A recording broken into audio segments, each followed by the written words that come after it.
Maître Drissa Traoré, bonjour. Bonjour. Une initiative commune de vos 4 ONG, c'est plutôt rare. Pourquoi cette mobilisation? Nous avons estimé que la situation est extrêmement grave et que nous devrons unir nos forces pour que, ensemble, notre voix puisse être entendue, en tout cas en ce qui concerne aujourd'hui le Niger. Et là, vous parlez bien sûr de l'arrestation le 3 décembre dernier de Moussa Tchangari, cette grande figure de la société civile nigérienne. C'était à son domicile, c'est ça? Oui, c'est bien ça. Et cette arrestation de Moussa Tchangari montre en réalité que les autorités du Niger veulent montrer à la société civile qu'il ne doit pas avoir de voix discordantes. Donc, pour nous, c'est un moment important de se rassembler pour que la société civile, les journalistes, les défenseurs des droits de l'homme aient droit au chapitre dans cette situation particulière que vit le Niger, dont nous souhaitons le plus rapidement qu'il puisse s'en sortir. Quand il a été arrêté le 3 décembre à son domicile, est-ce que les forces de sécurité avaient un mandat d'arrêt?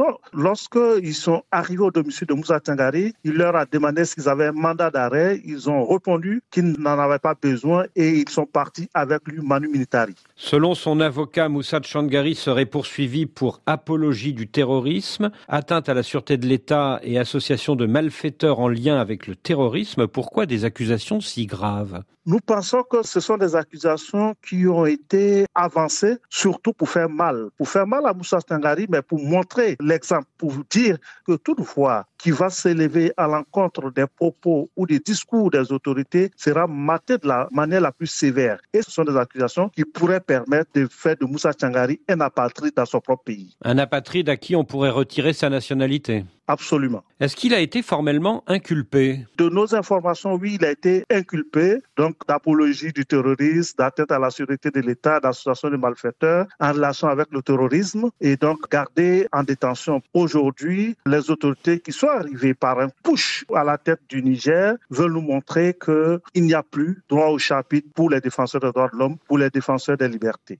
Alors du temps du président Issoufou, comme aujourd'hui, Moussa Tchangari a toujours dit ce qu'il pense. Et après le putsch de juillet 2023, il a exprimé publiquement son soutien total au président déchu, Mohamed Bazoum. Est-ce pour cela qu'il a été arrêté 16 mois après le putsch? Nous pensons que Moussa Tchangari a été arrêté parce qu'il a toujours été constant dans sa lutte pour les libertés, dans sa lutte pour la démocratie, dans sa lutte pour les droits humains. Parce que, quels que soient les régimes qui se changent, qui traversent le Niger, Moussa Tchangari a toujours été constant aux côtés des victimes, aux côtés des défenseurs des droits de l'homme. Lui-même, il a porté la voix. Et aujourd'hui, en réalité, il paye cela. Il paye son engagement, il paye sa droiture, il paye le fait qu'il ne veut pas se compromettre avec les autorités qui sont au pouvoir au Niger. Alors récemment, Moussa Tchangari a critiqué 2 initiatives du pouvoir militaire. Le retrait provisoire de la nationalité nigérienne à 9 proches de Mohamed Bazoum et le retrait des licences de 2 ONG humanitaires. Est-ce que ce serait une raison qui pourrait expliquer son arrestation? Nous pensons que ces propos de Moussa Tchangari, son engagement qu'il a exprimé ouvertement, font partie des éléments pour lesquels il a été arrêté et qu'on veut le faire taire. Parce que en réalité, aujourd'hui, les autorités nigérianes ne veulent plus entendre de voix discordantes. Et on le remarque, les défenseurs des droits de l'homme ont peur, sont obligés de se murer dans le silence, sont obligés de ne plus parler. Seul Moussa Tchangari, quelques autres osent encore parler. Donc, il faut les faire taire. Et malheureusement, ils sont en train d'arriver, mais nous, acteurs des droits de l'homme, la FIDH, Human Rights Watch, Amnesty International, OMCT, nous disons non, nous serons toujours debout pour que les libertés puissent avoir droit au chapitre, quelles que soient les situations qu'un pays peut traverser. Alors, dans votre communiqué conjoint avec Amnesty, avec Human Rights Watch, avec l'Organisation mondiale contre la torture, vous dénoncez, je cite, la répression généralisée menée par les autorités nigériennes contre l'opposition politique, les médias et la dissidence pacifique depuis que le général Tiani a pris le pouvoir. Absolument, et ce n'est qu'un constat parce que les chaînes internationales ont eu leurs fréquences coupées, les journalistes embastillés, tous les défenseurs des droits de l'homme sont dans l'œil du cyclone et donc aujourd'hui,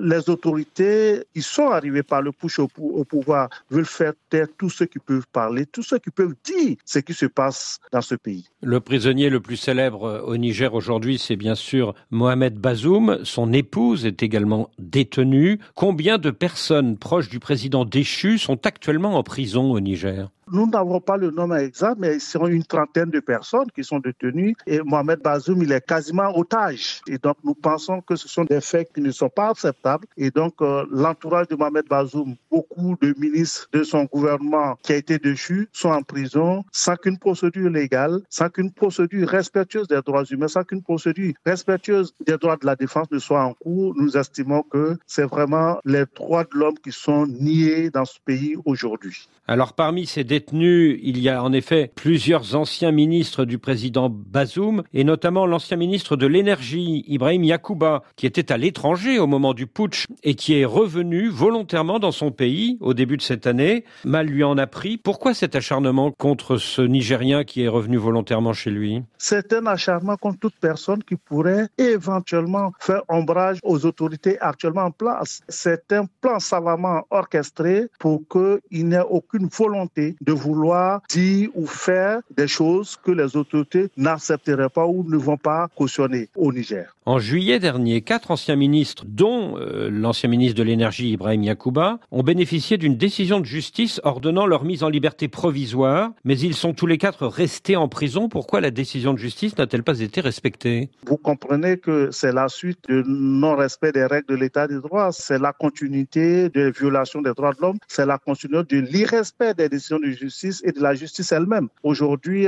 les autorités montrent que c'est elles qui décident, c'est elles qui constituent la loi et la justice ne peut rien, malheureusement. Autre personne arrêtée, c'était à la mi-novembre, c'est le journaliste Serge Mathurin Adou, inculpé pour atteinte à la sûreté de l'État et soupçonné d'avoir voulu déstabiliser un pays voisin, le Burkina Faso. Quelle est votre réaction? Nous ne pouvons malheureusement que constater qu'aujourd'hui, toutes les personnes qui osent dire des choses ou qui osent faire des choses qui ne vont pas dans le sens des autorités sont automatiquement qualifiées de vouloir attenter à la sûreté de l'État, d'être en intelligence avec le terrorisme. C'est devenu des accusations bateau, alors que ce sont des accusations tellement graves que pour nous, elles devaient être maniées avec délicatesse pour que cela ne soit pas utilisé comme prétexte par les autorités pour faire taire tout le monde. Et malheureusement, nous le constatons aussi bien pour ce journaliste-là que les autorités sont dans leur logique de faire taire tout le monde, de faire taire en tout cas toutes les personnes qui ont la volonté de parler ou qui veulent parler. À la FIDH, comme à Human Rights Watch, à Amnesty et à l'Organisation mondiale contre la torture, vous êtes attaché, maître Drissa Traoré, au dialogue avec les autorités des pays où les droits humains sont violés. Où en est le dialogue avec Niamey?